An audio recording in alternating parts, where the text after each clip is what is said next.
Hello students, मैं ज्योति सक्सेना। कल हमने डिस्कस किया था स्थानीय शासन का अर्थ, प्रकृति, विशेषताएं। आज हम डिस्कस करेंगे स्थानीय संस्थाओं के कार्य और उनका महत्व। स्थानीय संस्थाएं भारत में स्थानीय महत्व के कार्यों को पूरा करती हैं। ये कार्य ग्राम पंचायत, पंचायत समिति, जिला परिषद, नगर निगम के माध्यम से किया जाता है। स्थानीय संस्थाओं के काम को दो भागों में बांटा जाता है: सार्वजनिक हित के प्रत्यक्ष कार्य और सार्वजनिक हित के अप्रत्यक्ष कार्य। सार्वजनिक हित के प्रत्यक्ष कार्यों में सबसे पहला है मतदान और निर्वाचन का प्रबंध करना, कानूनी सहमति प्रदान करना, अपने पदाधिकारियों की नियुक्ति करना, अपने अधिकार क्षेत्र के अंतर्गत कर लगाने योग्य संपत्ति का निर्धारण करना, आय के साधनों का नियंत्रण करना, उनकी जांच करना, और जो भी धन मिला है वो वैध है या नहीं है इस पर निर्णय लेना।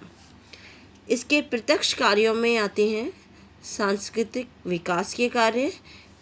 स्थानीय संस्थाएं सांस्कृतिक विकास में शिक्षा का प्रबंध करती है, पुस्तकालय का प्रबंध करती है, कला को प्रोत्साहन देती है, मनोरंजन के साधनों का प्रबंध करती है और जगह जगह गार्डन वगैरह लगवाती है।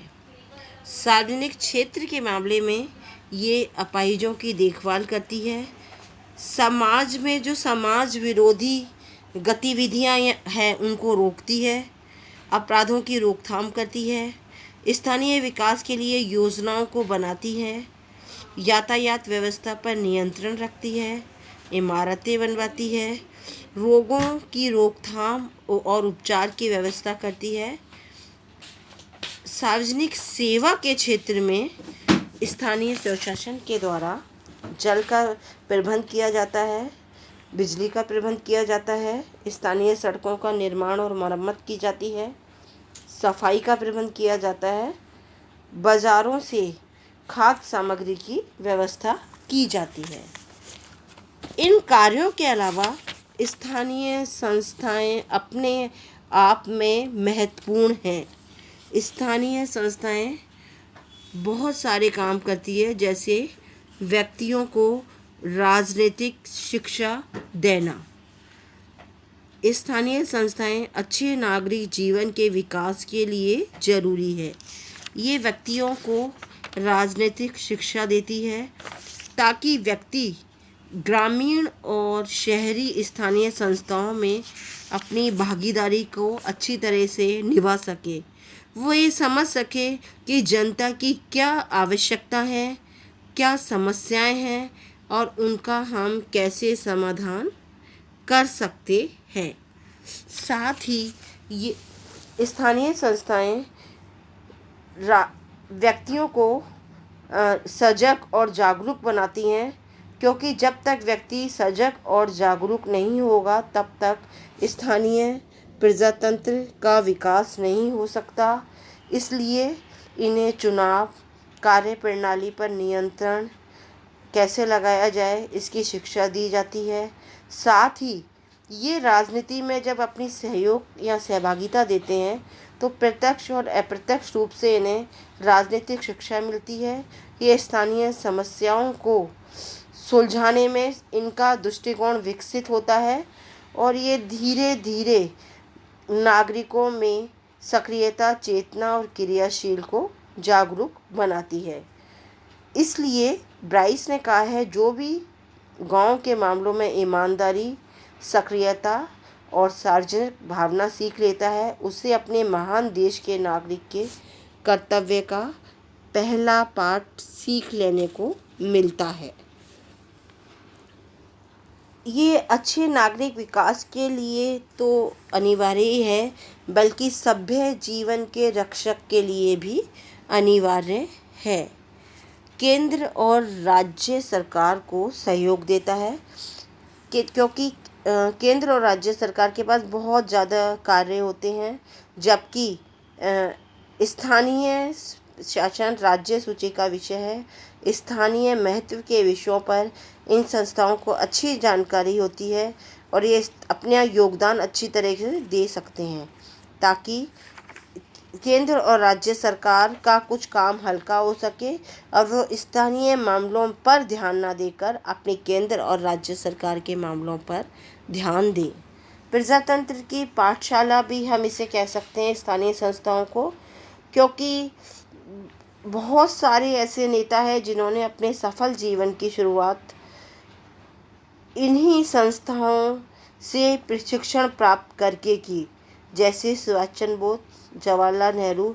ये ऐसी सेलिब्रिटी हैं जिन्होंने नगरीय स्थानीय संस्थाओं में लोकतंत्र का पाठ पढ़ा और आगे चढ़ के ये राजनीति का एक चमकता हुआ सितारा बने।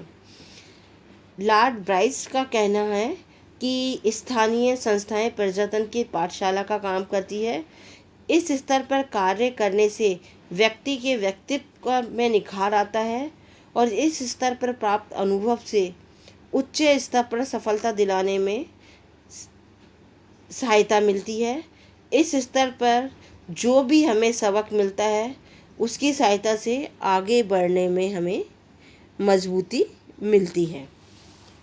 स्थानीय प्रशासन प्रजातंत्र की आधारशिला है।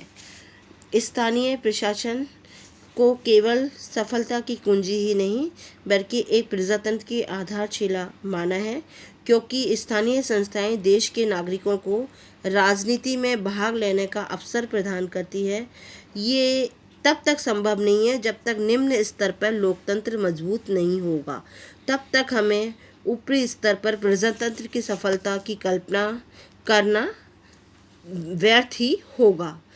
प्रजातंत्र तभी बनाया जा सकता है जबकि इसे कस्बे और गांवों पर स्थानीय संस्थाओं द्वारा सहयोग व प्रोत्साहन दिया जाए।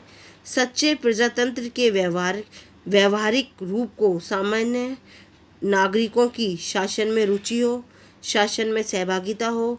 ये तभी संभव है जब भारत जैसे देश में हर गांव में, हर कस्बे में प्रजातांत्रिक संस्थाओं हैं। भारत में प्रजातंत्र के लिए अधिकांशतः विकेंद्रीकरण पर भी बल दिया गया है। सभ्यता और संस्कृति का रक्षक। स्थानीय संस्थाएं हमारी सभ्यता और संस्कृति की रक्षक है। ये सभ्यता और संस्कृति से इतने समीप से जुड़ जाती हैं जितना कोई दूसरी संस्था नहीं जुड़ पाती। ये सकारात्मक राज्य का एक व्यवहारिक रूप है। एक राज्य तभी सकारात्मक हो सकता है जब वो अपने नागरिकों को सेवा दे, उनके लिए कल्याणकारी काम करें और उनकी आवश्यकता के प्रति जागरूक रहे। स्वास्थ्य, शिक्षा, सफाई, ये सारे ऐसे कार्य हैं जिनको करके राज्य अपने व्यवहारिक रूप को संस्थाओं के सामने या जनता के सामने लाता है। विकेंद्रीकरण का साधन। विकेंद्रीकरण। भारत एक बहुत बड़ा देश है। केवल 20 लोगों से शासन नहीं चलाया जा सकता, इसलिए सत्ता का हर स्तर पर विकेंद्रीकरण किया जाना चाहिए। विकेंद्रीकरण होने से अधिकांश लोगों के हितों की रक्षा हो सकती है, साथ ही निरंकुश व्यवस्था समाप्त हो जाएगी। शासन में मितव्ययता, पारदर्शिता और प्रभावशालीता आएगी और साथ ही शासन बहुत सीमा तक अपने आप को उत्तरदायी ठहराएगा। नौकरशाही के दोषों से बचाव। स्थानीय संस्थाएं नौकरशाही के दोष जैसे लालफीताशाही, भ्रष्टाचार, नियमों की बहुत अधिक प्रभावशालीता आदि जैसे दोषों से अब दूर रखने का प्रयास इसमें किया जाता है। स्थानीय शासन जनता के अधिक पास होता है, इसलिए वो जनता की समस्याओं को अच्छी तरह समझ पाता है और वो नौकरशाही के दोषों से दूर रहता है। स्थानीय सूचनाओं का आदान प्रदान। स्थानीय स्वशासन के द्वारा स्थानीय समय समय पर केंद्र सरकार को भूमि, जनसंख्या, शिक्षा, स्वास्थ्य आदि के आंकड़े और सूचना उपलब्ध करवाए जाते हैं।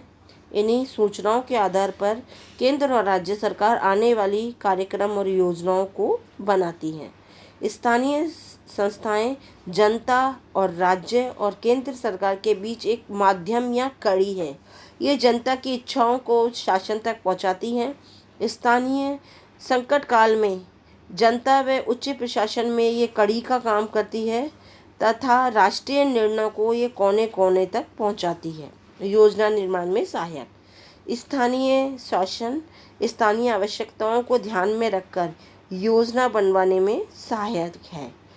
सामुदायिक योजना, कृषि, पशुपालन, कुटीर उद्योग, इनमें जब तक जनता का सहयोग नहीं मिलेगा तब तक इन योजनाओं को सफलता नहीं मिलेगी। इन योजनाओं को व्यवहारिक रूप देने के लिए नीचे के स्तर से नियोजन पर जोर दिया गया है। भारत में अब जिला नियोजन समिति के माध्यम से योजना बनाने पर जोर दिया जा रहा है। विकास में सहायक। सामुदायिक विकास कार्यक्रम जब असफल हुआ तो बलवंत राय मेहता समिति ने इसका मूल्यांकन किया और ये कहा कि इस योजनाओं के निर्माण और क्रियान्वयन में जनता को शामिल नहीं किया गया था, इसलिए इन्हें सफलता नहीं मिली। इसलिए बलवंत राय मेहता समिति ने प्रजातांत्रिक विकेंद्रीकरण पर जोर दिया। प्रशासन में मितव्ययता। पैसों की बर्बादी पर रुकावट तभी संभव हो सकती है जब स्थानीय संस्थाओं के द्वारा विकास कार्य किए जाएं। व्यापक दृष्टिकोण का विकास। स्थानीय संस्था वे संस्थाएं हैं जो व्यक्ति में व्यापक दृष्टिकोण का विकास करती है ताकि व्यक्ति धीरे धीरे राष्ट्र निर्माण में अपनी साझेदारी को अदा करे और राष्ट्र व मानवता के प्रति प्रेम की भावना को प्रसारित होने दे। हमेशा ये देखने को मिलता है कि जनता अपने स्थानीय मामलों में रुचि लेते लेते राष्ट्रीय मामलों में भी रुचि लेने लगती है और उनका एक दृष्टिकोण विकसित होता हुआ चला जाता है। स्वतंत्रता की भावना का विकास। स्थानीय संस्थाओं के बिना स्वतंत्रता की भावना की हम कल्पना ही नहीं कर सकते। यह स्वतंत्रता का पाठ पढ़ाने वाली पाठशाला है। इसमें भाग लेने से नागरिकों को स्वतंत्रता और स्वायत्तता का महत्व पता लगता है। उनमें देश प्रेम की भावना का विकास होता है। नीतियों के परीक्षण की प्रयोगशाला। स्थानीय संस्थाएं जो नीति बनती है उनको क्रियान्वयन जब किया जाता है तो उसका एक परीक्षण किया जाता है, उसकी पाठशाला भी इसे कहा जाता है। भारत में प्रजातांत्रिक विकेंद्रीकरण की व्यवस्था का पहले परीक्षण कुछ गिने चुने क्षेत्रों में हुआ है।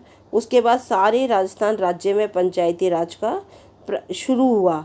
इस पंचायती राज को आगे बढ़कर और राज्यों ने भी अपनाया। स्थानीय संस्थाएं सामाजिक, आर्थिक, राजनीतिक क्षेत्र में नवीन नीतियों को छोटे क्षेत्र में प्रयोग करके उनका परीक्षण करती है और उसकी एक प्रयोगशाला भी इसे हम कह सकते हैं। आपका थर्ड ईयर के फर्स्ट सेक्शन का फर्स्ट टॉपिक आज कंप्लीट हो चुका है।